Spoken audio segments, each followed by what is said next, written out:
একটু পরে আমরা খেতে বসবো, আর তার জন্য এখানে এখন ভাজা চলছে, কাঁকরোল ভাজা। এই ভাজা হয়ে গেলে আমরা লাঞ্চ করতে বসবো। একদম পাতলা পাতলা করে কাঁকরোলগুলোকে কেটেছে। বসে পড়েছে এখন লাঞ্চ করতে। আলু সেদ্ধ আর তার সাথে তিতা করলা সেদ্ধ, আর এখানে কাঁকরোল ভাজা।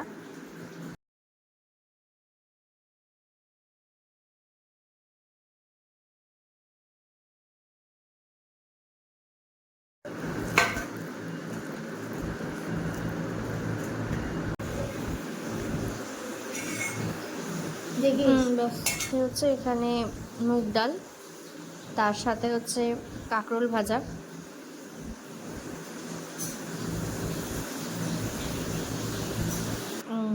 সবশেষে আছে সয়াবিনের তরকারি, আলু দিয়ে করেছে পাতলা ঝোল।